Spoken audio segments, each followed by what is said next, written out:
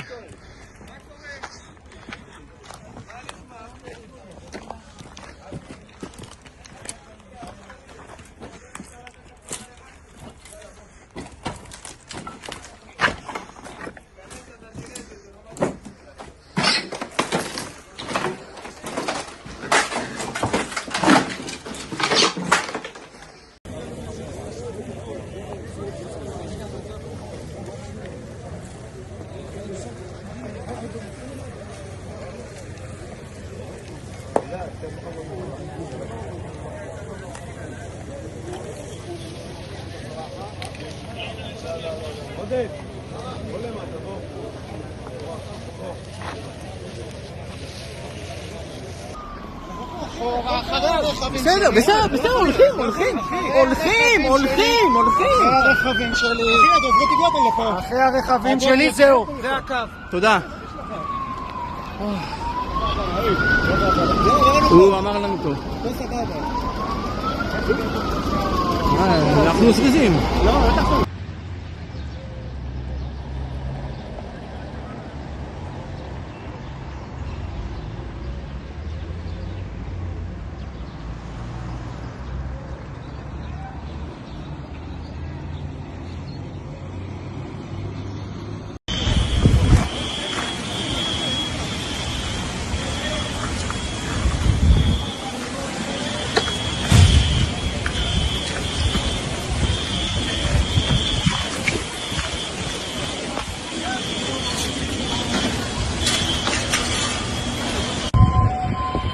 הלך רחת אצלנו פה, תראה מה עשו לנו, כל הבית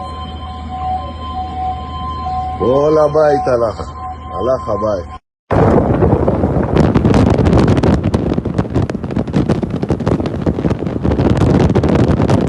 בסוף קפלינסקי, בסוף דרובין, למטה יו, מה זה, מדורה? אנחנו על החדשות, אולי תכף יגידו. איפה הם? הנה. נלחץ נחלות? זה חם. את יודעת איפה זה? באמת חם? זה חם? די, חם לזוז. יו, הנה, תרגיש כריש בכביש. זה בדרך שלי. טוב, יאללה, ביי.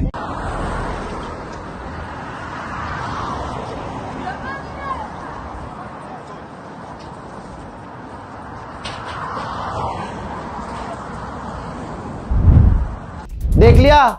और भक्तों, अब क्या करोगे हैं? ईरान के खिलाफ बोल नहीं सकते, पापा खुद ही लोलो पोचों में लगे हुए हैं ईरान के। फादरलैंड पिट रहा है और दादरलैंड वो भी अमेरिका वो भी पिट रहा है। अच्छा खासा दोस्त रशिया था, ट्रम्प से डर के जो है रशिया से दोस्ती खराब करी, ईरान से दोस्ती खराब करी, अब घोप हो गया। अब चलो लाइन में लगो। My Iran is our friend. करो। खामनाई के खिलाफ वीडियो बनाने वाले लोग और ईरान के खिलाफ वीडियो बनाने वाले लोगों का सॉल्यूशन मैं पहले ही दे चुका हूं। फिर से क्रिएटर से, जो रील बनाने वाले क्रिएटर्स हैं, उनसे मैं यही कहूंगा कि भैया जिन लोगों ने ईरान के खिलाफ वीडियोस बनाए और खामनाई की शहादत का मजाक उड़ाया, आप उनका वो कंटेंट उठाइए, वीडियो उठाइए, उन कंटेंट क्रिएटर का नाम और जो प्रोफाइल है उसका स्क्रीनशॉट लीजिए, एक्स पर जाइए यानी पूर्व ट्विटर पे जाइए और तमाम जानकारी और फोटो और स्क्रीनशॉट और वीडियो पोस्ट कर दीजिए। सैयद अब्बास अरागची, ईरान के चैट जीपीटी की मदद लीजिए, ईरान के ऑफिशियल, इंडिया के ऑफिशियल, दोनों को टैग कर दीजिए, मेंशन कर दीजिए और 3 लाइन लिख दीजिए कि भारत और ईरान सालों पुराने दोस्त हैं, लेकिन मोदी की खास प्यारी जनता जो मोदी को वोट देने वाली है, वो सोशल मीडिया के जरिए ईरान के शहीद का मजाक उड़ा रही है और भारत और ईरान के रिश्तों को खराब कर रही है। ये लाइन लिखिए और ख़ासकर वो ज़रूर समझें, आपको ईमान का वास्ता, जो हमारी कौम के पढ़े लिखे एडवोकेट्स हैं, जो वकालत कर रहे हैं, जो ट्रेनिंग ले रहे हैं, जो प्रैक्टिस कर रहे हैं, ये आपके पास गोल्डन अवसर है। ऐसे तमाम लोगों को ट्रैक कीजिए जो ईरान के खिलाफ जहर उगल रहे थे, उनके तमाम पुराने पोस्ट उठाइए और अब्बास अरागची को और भारत के विदेश मंत्रालय को और भारत के रक्षा मंत्रालय को टैग कीजिए, ताकि मोदी सरकार खुद ऐसे लोगों पर नकेल कसे जो ईरान और भारत की दोस्ती खराब कर रहे हैं। हालांकि मोदी सरकार ने, मोदी जी ने खुद दोस्ती खराब की है, लेकिन यहाँ मोदी जी को अपने ऊपर तो लेना नहीं है, तो मोदी जी दूसरे पर लेंगे और जिन्होंने ईरान के खिलाफ जहर उगला है सब के सब जेल में जाएंगे। शेयर कीजिएगा इस जानकारी को और इस ट्रिक को। सऊदी और बहरीन के अंदर दुनिया की सबसे महंगी रेस, जहां सबसे बड़ा सट्टा और सबसे बड़ा जुआ लगता है, F1 की रेसिंग होने वाली थी, फार्मूला 1 की सबसे महंगी रेस है दोस्तों, बहरीन और सऊदी अरब में होने वाली थी, दोनों देशों ने F1 की रेसिंग कैंसिल कर दी है। अमेरिकी कंपनी ने यूक्रेन के लिए ड्रोन इंटरसेप्टर्स बनाए थे रशिया से बचने के लिए। अब आदेश अमेरिका का जब आया, ट्रंप बौखलाया, तो अमेरिका की वो कंपनी जिसने इंटरसेप्टर बनाए थे ड्रोन के लिए यूक्रेन के लिए, वो यूक्रेन को ना देकर मिडिल ईस्ट में भेजे जा रहे हैं, क्योंकि अरब का बहुत लंबा डंडा है डोनाल्ड ट्रंप के पिछवाड़े में कि भैया तुमने धोखा दिया, मिसाइल और ड्रोन गिर रहे हैं, हमें बचाओ। ईरान के विदेश मंत्री ने तुर्की के विदेश मंत्री से फोन पर बात की और कहा है कि आपके यहाँ नेटो के बेस पर जो हमला हुआ है वो हमला हमने नहीं किया है, हो सकता है हमारे किसी समर्थक ग्रुप ने किया हो या फिर इसमें इजराइल का हाथ हो, ये जांच का विषय है। अगर आप जांच करना चाहते हैं तो हम पूरी तरह से आपके साथ हैं। लीजिए, बगदाद में, इराक की राजधानी बगदाद में सिविलियंस एयरपोर्ट पर जबरदस्त ड्रोन जाकर ईरान का हिट हुआ और आग लग गई।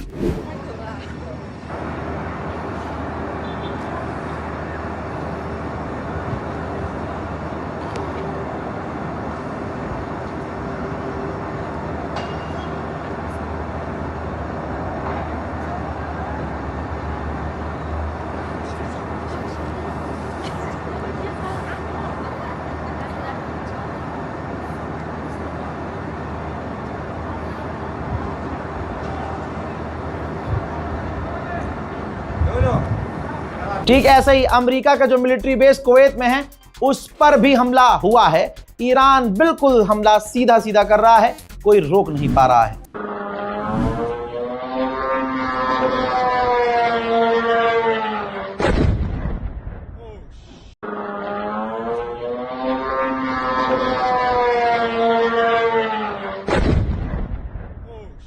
चौबीस घंटे पहले जानकारी मैंने दे दी थी और कंफर्म कर दिया था। अमेरिका झूठ बोल रहा था, रजाग्राफी सच बोल रहा था। आपकी स्क्रीन पर 6 अमेरिकी ये वायुसेना के जवान हैं जो अमेरिका का एक टैंकर क्रैश हुआ था जिसे इराक के लड़ाकों ने मार गिराया था। ये 6 के 6 अमेरिकी फौजी वासिले जहन्नम हो गए हैं। पुतिन पर बयान डोनाल्ड ट्रंप का आया। डोनाल्ड ट्रंप ने कहा कि मुझे लगता है कि रशिया थोड़ी बहुत ईरान की मदद कर रहा है, क्योंकि रशिया को लगता है कि हमने यूक्रेन की मदद की है और ऐसा हो सकता है। कोई बात नहीं, अगर वो मदद कर भी रहे हैं तो कोई बात नहीं, ऐसा होता है। अमेरिका के हमले में जो श्रीलंका के करीब ईरान के नौसैनिकों को बिना हथियार खाली हाथ धोखे से मार दिया, 84 ईरान के वो जवान हैं, उनकी लाशें हैं। और भारत के अंदर भी 2 युद्धपोत ईरान के पनाह लेकर रुके हुए हैं। मोदी सरकार ने उन्हें तमाम आलोचना के बाद परमिशन दी थी।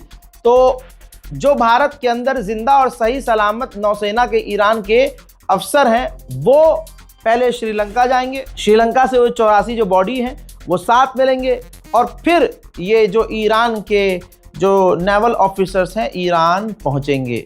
बहरहाल अभी हालात सही नहीं हैं तो बेहतर यही होगा। अमेरिका इजराइल पर भरोसा नहीं है, क्योंकि ये वो हैं कि जो लाशों पर भी बम मारते हैं। तो ईरान को सोचना चाहिए और भारत को, ईरान के नौसैनिकों को भारत में अभी रहने की परमिशन और लंबे समय तक देनी चाहिए। उधर ईरान के खौफनाक हमलों में दुबई के कई इलाकों पर जाकर ड्रोन और मिसाइलें गिरी हैं। डिफेंस सिस्टम दुबई के फेल हुए हैं और आग अभी तक लगी है।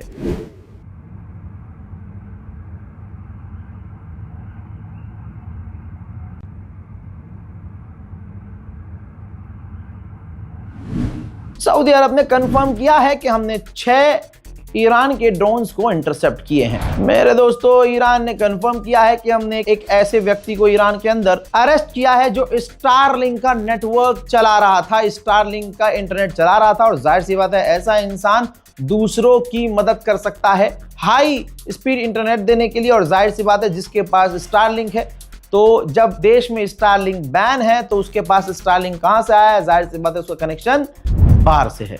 मेरे दोस्तों, अमेरिका और अमेरिका के जितने साथी थे, चाहे अंधभक्तों का बाप क्यों ना हो और फादरलैंड क्यों ना हो, इतने नंगे हो रहे हैं और इतने पेले जा रहे हैं कि आप सोच भी नहीं सकते। अमेरिकी ऑफिशियल ने एक प्रोपेगेंडा चलाया कि ईरान के जो लीडर्स हैं वो छुपे हुए हैं, डरे हुए हैं, गायब हैं। तो कुछ डे यानी इंटरनेशनल कुछ डे में आपने वो तमाम मंजर देखा कि ईरान का राष्ट्रपति, ईरान के विदेश मंत्री, ईरान के गवर्नमेंट के हर ऑफिशियल, भाई साहब जो जज हैं वहां के, मतलब जो अमेरिका और इजराइल के टारगेट पर हैं, जिनको कत्ल करने के लिए इनाम रखा हुआ है अमेरिका ने, वो सब कुछ डे की रैली में थे, जनता के बीच थे। बमबारी हो रही थी और वो बीच में सड़क पर चल रहे थे। बारिश हो रही थी, बमबारी हो रही थी, खौफ का माहौल था। अमेरिका और इजराइल के फाइटर जेट हवा में थे, लेकिन ईरान के गवर्नमेंट ऑफिशियल, राष्ट्रपति ईरान का तो यूं शेर की तरह चल रहा था भाई सड़क पे, हाथ मिलाते हुए आम लोगों से। ये भी डर नहीं। हमारे देश वाला तो भाई साहब कहीं जाता है 1 घंटे पहले पूरी रोड जाम कर दी जाती है, कबूतर भी नहीं आ सकता, कबूतर। और जो अमेरिका इजराइल के निशाने पर हो, वो जनता के बीच चल रहा है दे दनादन। तो भाई वो दोनों वीडियो को रीट्वीट किया है ईरान के अली लारिजानी ने, सिक्योरिटी चीफ हैं। इन्होंने कहा कि हम और हमारे लीडर हमारे लोगों के बीच हैं, आम लोगों के बीच हैं, खुले आसमान के नीचे, और तुम्हारे लीडर्स एप्स्टीन आइलैंड पर। भाई साहब एप्स्टीन के मामले में अमेरिका से जो बदला ईरान ले रहा है ना, आहा, कोई नहीं ले रहा। ईरान ने किया है कंफर्म, अब तक हमने अमेरिका और इजराइल के 111 ड्रोन्स को मार गिराया है। मेरे दोस्तों, मार्च के महीने में स्ट्रेट ऑफ हॉर्मुज से 1200 जहाज गुजरने चाहिए थे, रिकॉर्ड के हिसाब से, बैलेंस के हिसाब से, लेकिन अब तक 1200 की बजाय सिर्फ 77 टैंकर ही गुजर पाए हैं। मेरे दोस्तों, इजराइल ने कंफर्म किया है कि 7600 बार से ज्यादा हम ईरान पर हमले कर चुके हैं। यही तो ईरान का कमाल है, यही तो साबिर लोगों का कमाल है, यही तो अली वालों का, यही तो करबला वालों का कमाल है कि दुश्मन कितना भी हावी हो जाए, खून पर खून बहता चला जाए, जिनकी जिंदगी में दर से करबला है, वो दुश्मन के आगे झुकते नहीं। खुलकर अगर कोई साथ है ईरान के तो चाइना है। $2 लाख की मदद पहले ही दे चुका है चाइना। और चाइना ने कहा है कि ईरान के एलिमेंट्री स्कूल पर, लड़कियों के स्कूल पर हमला जो किया गया अमेरिका के द्वारा, ये इंसानियत की लाइन को क्रॉस करके किया गया है, और हम हर तरह से, हर कंडीशन में ईरान के साथ हैं। मेरे दोस्तों, उधर ईरान के हैकरों ने जलवा दिखाया है। ईरान के हैकरों ने मूसाद के कम्युनिकेशन सिस्टम को हैक करके 50,000 सीक्रेट ईमेल को हैक कर लिया है, जिस इंफॉर्मेशन का ईरान बहुत खौफनाक इस्तेमाल करने वाला है। मेरे दोस्तों, पर्शियन गल्फ में ईरान के मना करने के बाद जो टैंकर घुसे, अल्लाह की कसम तस्वीर आपके सामने है, सब जलकर राख हो चुके हैं। टैंकरों पे कोई है नहीं, ये जले हुए टैंकर हैं जिनमें रात रात भर आग लगी है। दिन में इनको रिकॉर्ड किया गया है, सारा तेल बह चुका है, इन टैंकर पे कोई है नहीं, धुआं अभी तक निकल रहा है, पूरी तरह से टैंकर बर्बाद हो चुके हैं। अरब की मीडिया ने ये वीडियो जारी किया है और इस वीडियो से साबित हो रहा है कि ईरान जो कहता है वो करके दिखाता है। हजरात, ग्राफ देख लीजिए आपकी स्क्रीन पर, जहां मैं एरो दिखा रहा हूं, आप ध्यान दीजिए इस पर। अमेरिका ने टॉमहॉक मिसाइल इतनी इस्तेमाल की है कि इस वक्त अमेरिका के पास सबसे कम हो चुकी है टॉमहॉक मिसाइल, सबसे कम। और इसी तरह से अगर अमेरिका ने इस्तेमाल की तो टॉमहॉक पूरी तरह से खत्म हो जाएगी अमेरिका के पास। भारत ने खुद कंफर्म किया है कि ओमान में 2 हमारे भारतीय मारे गए और 10 भारतीय इंजर्ड हैं। हजरात, यही तो मैं कह रहा हूं, मोदी सरकार इतनी बड़ी बड़ी बातें कहती है, करती है। मोदी सरकार गल्फ से, ईरान से और दूसरे जगह, यहां तक कि इजराइल में भी हजारों लोग भारतीय फंसे हुए हैं, तो फाफा बचा के क्यों नहीं ला रहे हैं? फाफा बचा के क्यों नहीं ला रहे हैं? मेरे दोस्तों, ब्रिटेन के जो एम्बेसी है यूएई के अंदर, उसने धमकी दी है अपने नागरिकों को जो यूएई में रह रहे हैं। और बता दूं, मेरी अभी एक इंसान से मुलाकात हुई है जो दुबई से आए हैं, नाम नहीं ले सकता, तस्वीर नहीं दिखा सकता। उन्होंने कहा भाई मुझे दुबई बाद में भी जाना है। तो उन्होंने मुझे बताया कि भाई हम दुबई में थे, हमारी जो लोकेशन थी वो अमेरिका की जो बेस है उससे ज़्यादा दूर नहीं थी, तो फिर भी 4-5 किलोमीटर दूर थी। चश्मदीद बता रहे हैं कि पूरी रात हम सो नहीं पा रहे थे और ईरान ऐसे हमले कर रहा था कि ज़मीन हिल रही थी। हम डर और खौफ में थे। मैंने कहा इतनी आसानी से तुम फिर इंडिया कैसे आ गए?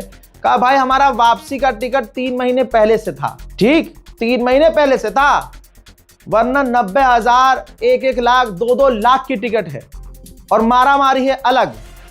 कहा, उन्होंने खुद बताया कि हमें धमकी दी गई और वहां बैन कर दिया गया है, कोई भी जो विदेशी है खास करके उनको धमकी दी गई है कि अगर आपने डैमेज का वीडियो बनाया ईरान की मिसाइलें जो जुल्फकार की तरह जख्म लगा रही हैं, जो तबाही मचा रही हैं और अरबों की औकात याद दिला रही हैं, अगर उनका वीडियो तुमने बनाया, ईरान की मिसाइलों और जो नुकसान पहुंचा रहा है ईरान अरब का, अगर तुमने उसका वीडियो बनाया तो एक तो फाइन लगेगा तुम पर और उसके बाद तुमको डिपोर्ट कर दिया जाएगा।